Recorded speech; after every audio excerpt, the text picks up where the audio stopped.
The Waitangi Tribunal is sort of your voice in New Zealand. How far-reaching are the powers over the land, the water, the language? Is it completely out of control? It's gone too far. Lack of transparency and integrity and honesty in our political system. We don't trust it. You have the common sense approach, you have this really nice revival of our culture and our language, and then you've got this other fraction that are just pushing it. They're the ones who are financially benefiting. Got a certain group of Māori who will be establishing these programs, clipping the ticket and creating another gravy train for themselves. And all that money, billions of dollars, are not making a difference at all. I even make the argument the communists are almost using this as a face mask to seize control in Australia, get around the Constitution through this voice proposal, when in actuality it doesn't serve the Indigenous Australians at all. I've been on the Māori roll. I've come off the Māori roll. I have several whānau members who have done the same thing. They felt the Māori candidates were not making any difference whatsoever for the well-being and improving the well-being of Māori. I don't see any value in having them, regardless of race, ethnicity. If the candidate is working for its people, all people would benefit. The candidates are connected to particular whānau, and they're the ones that are getting wealthy and the rest are not. If you want change, you have to be part of the change. You have to step up. You can only change the system by being inside it. Dr. Wendy Gillespie is the one that understands where the bodies are buried in the government, basically. The idea that you would put it all on the line, your reputation, your profession, just to be dragged through the mud in the media. What is it that drives you and why are you doing this? Candace Owens once said, "The most controversial thing I've ever done was to decide to think with my brain instead of my skin tone." She was referring to the Democratic Party, and many in Australia would use that line to describe the way that Aboriginals are expected to vote for the Labor Party.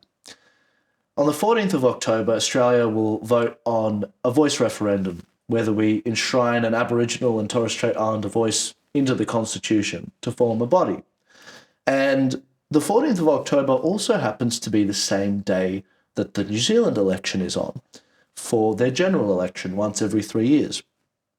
New Zealand, funnily enough, has had a voice-like body since 1975 called the Waitangi Tribunal. My guest today, Dr. Wendy Gillespie, will be giving me an understanding of how Maori relations have gone in New Zealand, how some of these programs have gone in helping to close the gap, and whether the bubble in the centre of control in this country has actually helped improve Maori living standards. Wendy is running for the Leighton Baker Party in the upcoming election on the 14th of October.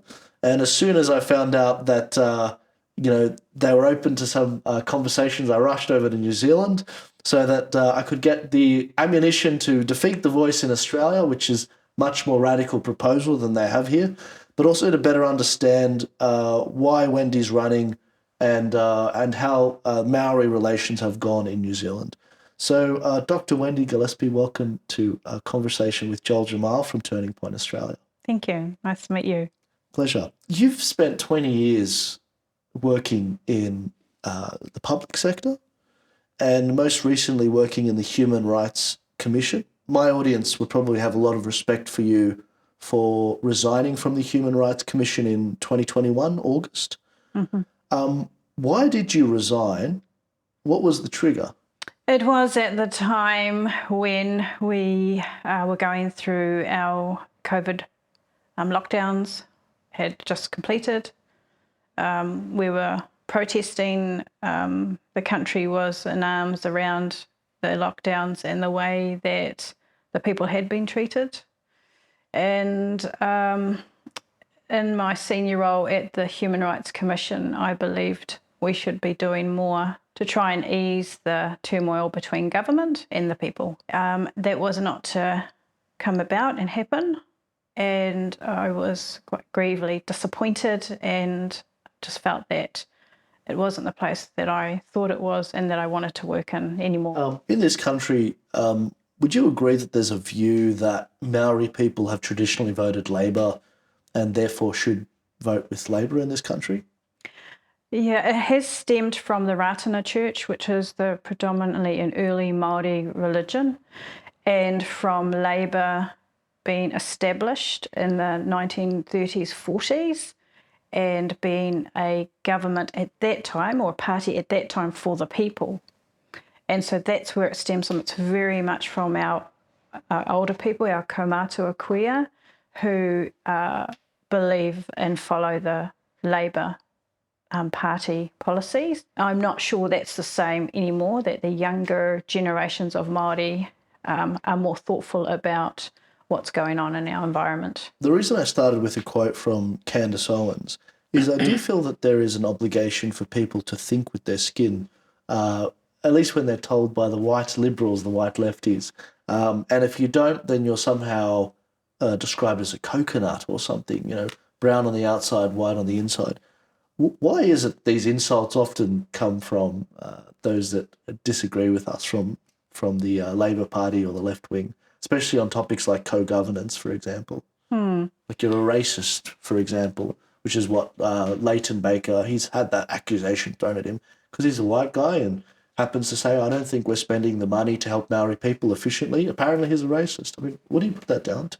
So I believe that that's just rhetoric of the government who are creating divisive policies, and they have successive governments throughout for the last 30 years and since 1975 certainly, where they're causing division intentionally between us, between Māori, non-Māori, and all the different ethnicities we have in New Zealand. We're a melting pot.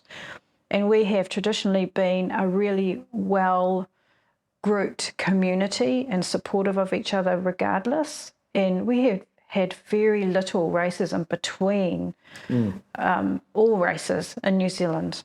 And it's through the government policies over the last few years that have really ramped up and caused division. The people who want us to be divided are making those accusations, because everyday normal Kiwis, Māori as well, don't want to be separate. We don't want to be classed as lower class because we've got brown skin.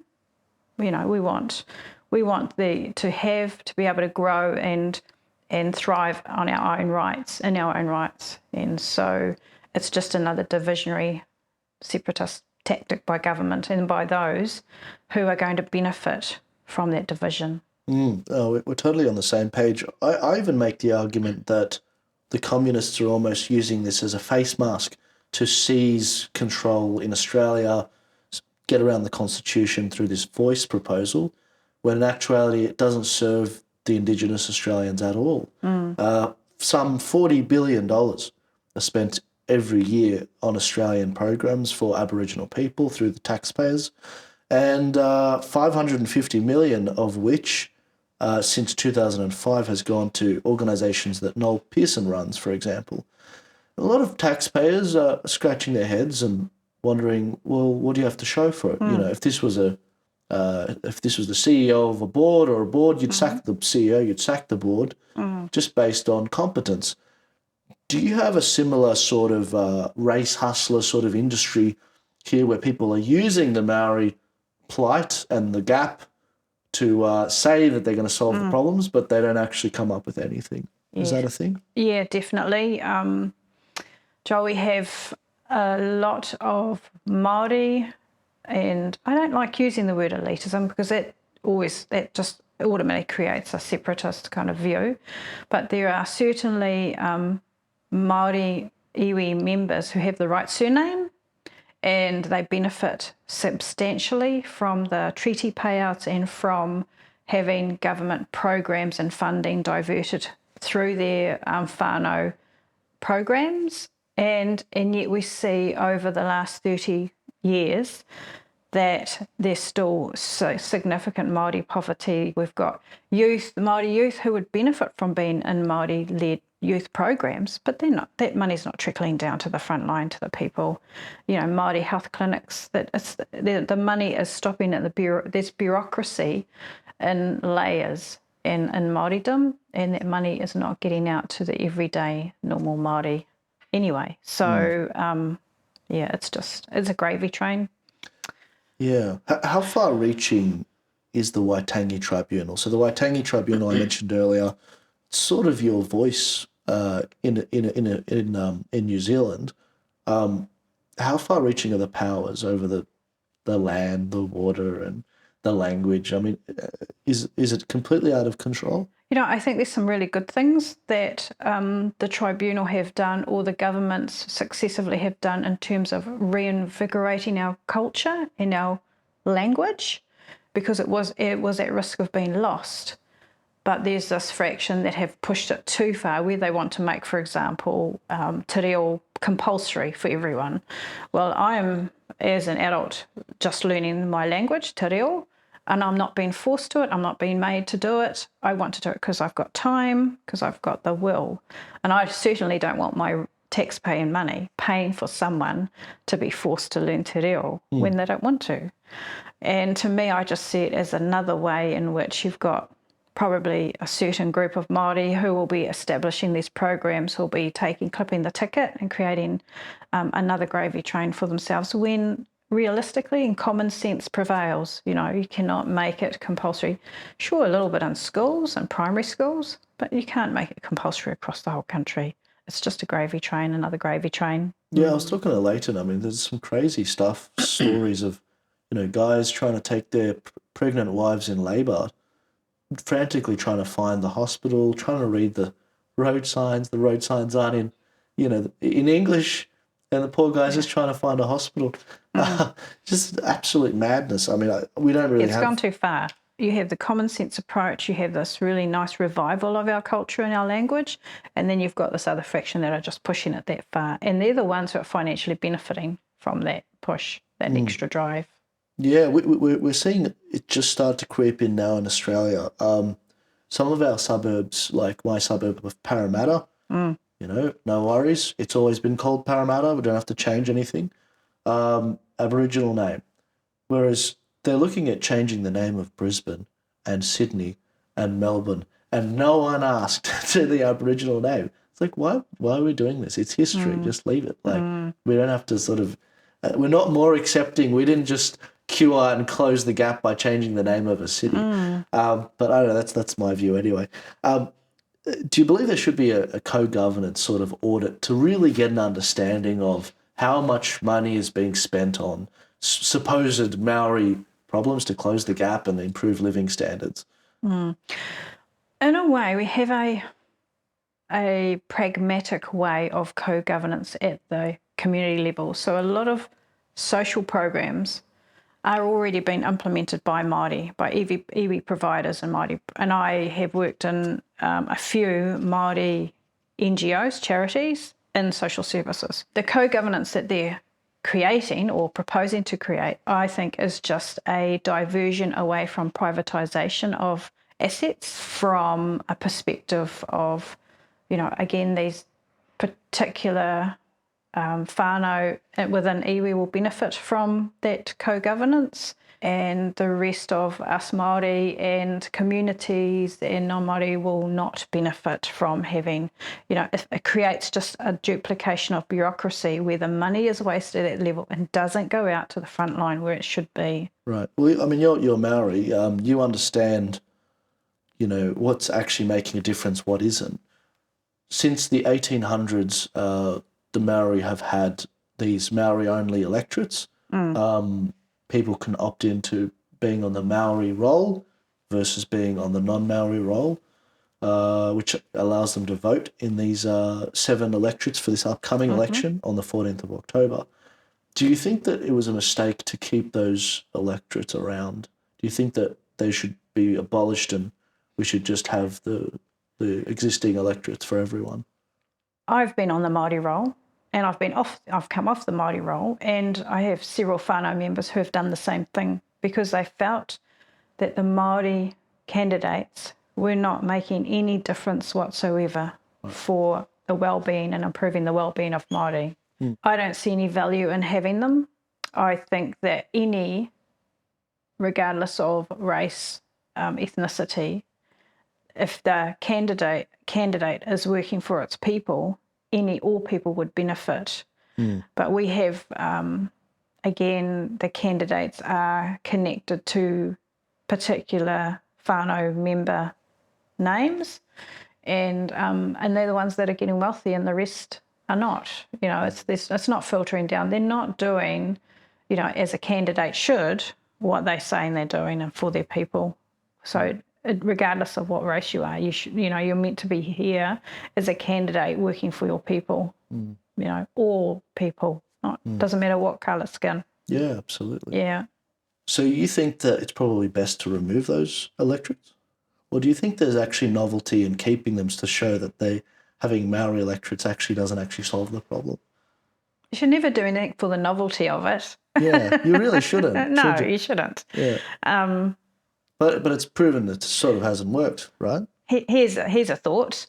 So if a Māori candidate was running for the general election as a general candidate, and they were really, had the trust and confidence of their people that they were going to do, the general population, they would be voted in, wouldn't they? Yeah. You wouldn't have to say, you wouldn't have to create a separate seat. Yeah. So, and we have Māori MPs in the general... Leader of the ACT Party, right? Exactly. And also New Zealand First.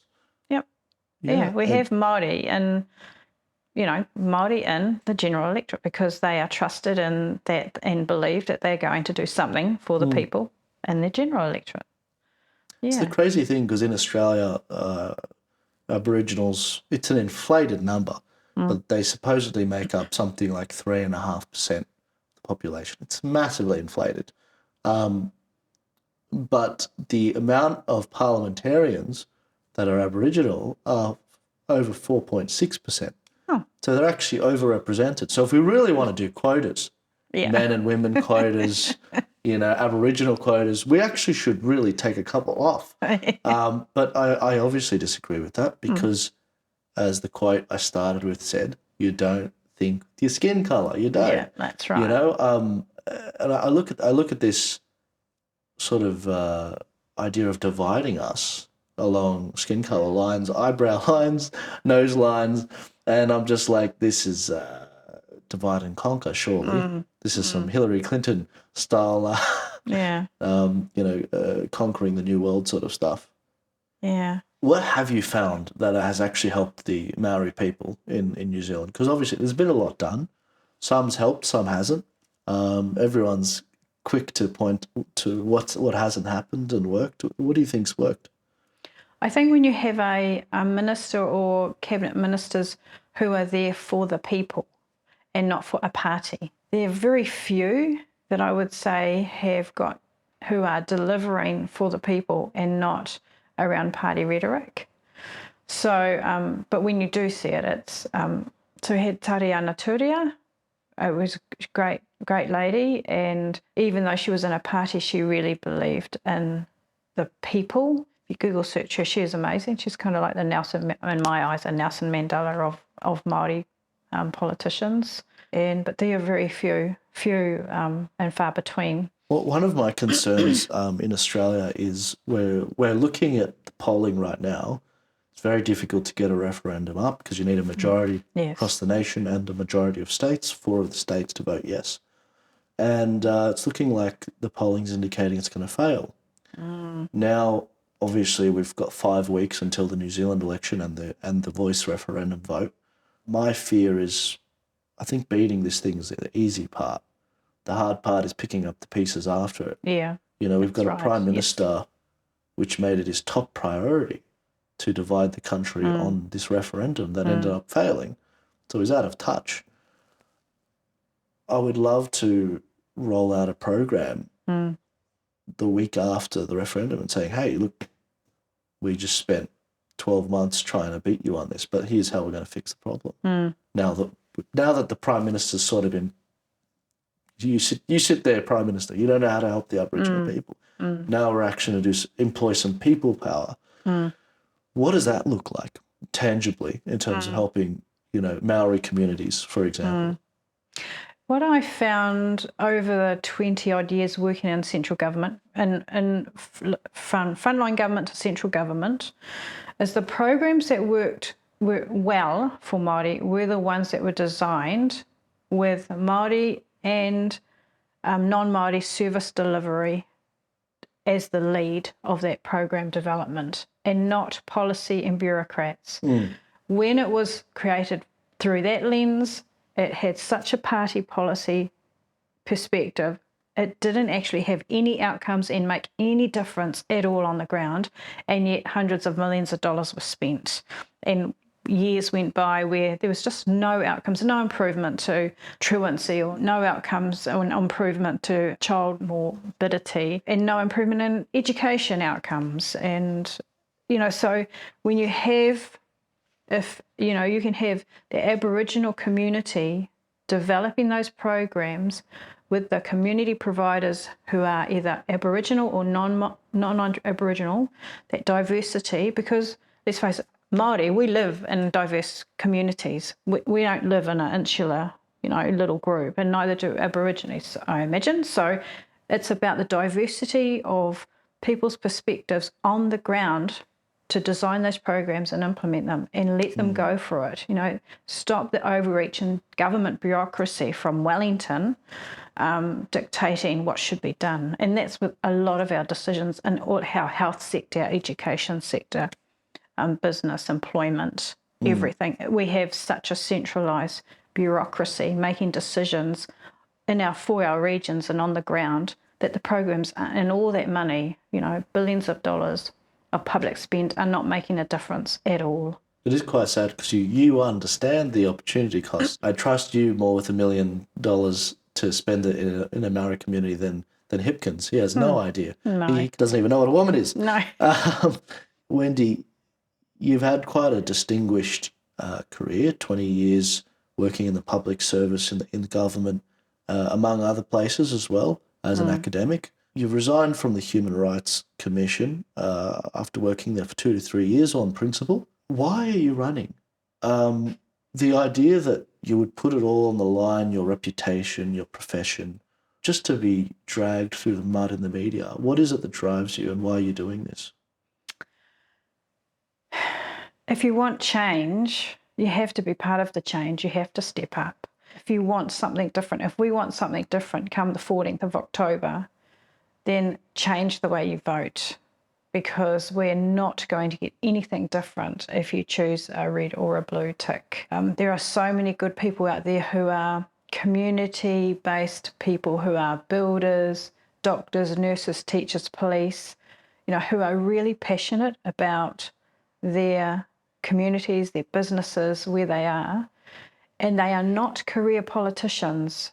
We don't want to be career politicians, but we want to make a difference, and we want to make a change. And we've seen too much of New Zealand be sold away, lack of transparency and integrity and honesty in our political system. We don't trust it. And this is the only way that we can change it, is by being inside the system. You can only change the system by being inside it. So sure, no one in their right mind would want to get into politics. Life is too short, but that's the only way is to make a change, is to try and get in there and change the system from within. And fortunately, I've been in roles where I've reviewed government departments, I've helped establish them, I've done a lot of change management programs in them, I've written policy and reported to ministers, and been a teacher and done, a counsellor for women and children at the front line. I've seen it right from the best and the worst of human behaviour, and we have to make this is an important election for us. If we wait another 3 years, there's so much more that will have to be undone, and we've already travelled too far along a particular road of the governments, successive governments, National and Labour, have taken turns at selling off our assets, selling off our primary sectors, our primary sectors of eggs, dairy, kiwi fruit, everything has been privatised and sold off to a lot of overseas international investment firms and other governments. And it's made affordability and living in New Zealand so difficult. So we have to peel that back again and get New Zealand's self-sufficiency and the Kiwiana way of life back again, where the government through COVID did dob in your neighbour kind of thing. That's not what Kiwis are about and New Zealand is about. So we have to get that back. So passionate about getting our country back the way it was in terms of our community feel and caring for each other, and growing our youth and growing our communities forward. But it's going to take a system change. No doubt. I was talking to Leighton Baker, your party leader, just a second ago, and I said, so let me get this right. Dr. Wendy Gillespie is the one that understands where the bodies are buried in the government, basically, and can actually bring some serious change and reforming and making it more efficient. And he said, absolutely, that's why she would be an absolute weapon in the government. She would do very well in the parliament and help highlight how we can improve, Maori living standards, all New Zealand living standards, and create a better New Zealand, get it back to something that we all feel nostalgic for. Yeah. Was there anything else specifically you would like to tell, perhaps the people of New Zealand and even the people of Australia with the referendum coming up? I think just have faith and trust and keep pushing for integrity, because we deserve to have integrity in our political systems and our political leaders, and they are there for us. They are there for us, the people. It's not the other way around. So push and demand democracy, demand having a voice, demand transparency and accountability and integrity, because we deserve it. And that's what our grandkids, our families, our grandkids, great-grandkids deserve, that kind of life, and country. Absolutely. Well, look, I have utmost respect for anyone that's willing to put their money where their mouth is, per se, and literally and run in elections and put their name out there to be attacked by the corporate media. But I take my hat off to you, Dr. Wendy Gillespie. You've got some guts, more than I know than most men, and I wish you the best of luck in this election. But thank you for your time. Thank you. Cheers. It is a really important election for us, this one. I feel people in my family, they're all down-to-earth ground. No one's ever been to university in my family. We're all from blue-collar workers, and everyone just said, when I said to my family, I'm thinking about getting into politics, and they go, oh, you've got to do it. You've got to do it. My son said, Mama, you've got to do it because you know how the system works, government. He said, not many people will know what you know. That's right. You're dangerous. Yeah. It takes so long to train someone up like you. Yeah. Yeah. And I've done a lot of research of the other government systems that could actually, if we could get rid of the bureaucracy that is there and simplify and just have a people's-led government without party politics, it would be a great thing. People are elected for the strength they bring to the job. Rather than the party rhetoric, which we know is, in our case, for both National and Labour, is to do the bidding of someone overseas, or groups, international groups overseas. Right. So, interesting times. No one wants their brand to be damaged by the others, which I understand. But these for are the the greater rules. good, eh? Well, these are the rules. I wish you guys had preferential voting, but even in Australia, there's so much wastage with preferential voting because sometimes people don't vote all the minor freedom parties first. They actually, they go, oh, well, look, I put you as number 2. I put Liberal first, the Conservative Party. And we're like, no, that's not how it works. It won't flow to us, basically. Yeah. And so that's where... they have that view here. A lot of people say, oh, isn't the vote for a small party a waste of vote? I said, not if that party gets 158,000 votes. All of a sudden, they've got 6 MPs. So if you thought 158,000 voters in a pool of 3 million, it's nothing. So I said the only reason you think that is that's what the media and the government want you to think, that a vote for a small party is wasting your vote. Well, it's not, because if everyone voted small parties, all of a sudden you've got quite a few more bigger parties, better mix. So... Yeah, well, I mean, if you win your electorate, then Leighton gets up, but that's very difficult. Winning an electorate doesn't matter if you're in the UK, Australia, USA. It's very difficult to win an electorate. But, and I did think about, well, maybe if you should have joined Labour or National and then just cross the floor. But then you have to have the party in, you see. That's right. You have to, Yeah. That's the challenge. But then that's not the honest way that you do. You should be doing it anyway, but no, because that's the way others have done it before. The way I see it, the rules are stacked so that minor parties can't come up. You guys are playing it on hard mode. Yeah. Like, I look at it and I'm like, wow, thank God we don't have these rules. I mean, You guys don't even get funding. Like, we get funding even if we get above 4%, even in an electoral race, if you get above 4%, you get, depending on the election, you could get $4, $5. Yeah. That helps you recoup some costs. So what the parties do is they take out loans based off previous elections from the banks. The banks give them loans because they know they'll get it back. So you have the money up front. No, my signs came out of my savings account. There you go.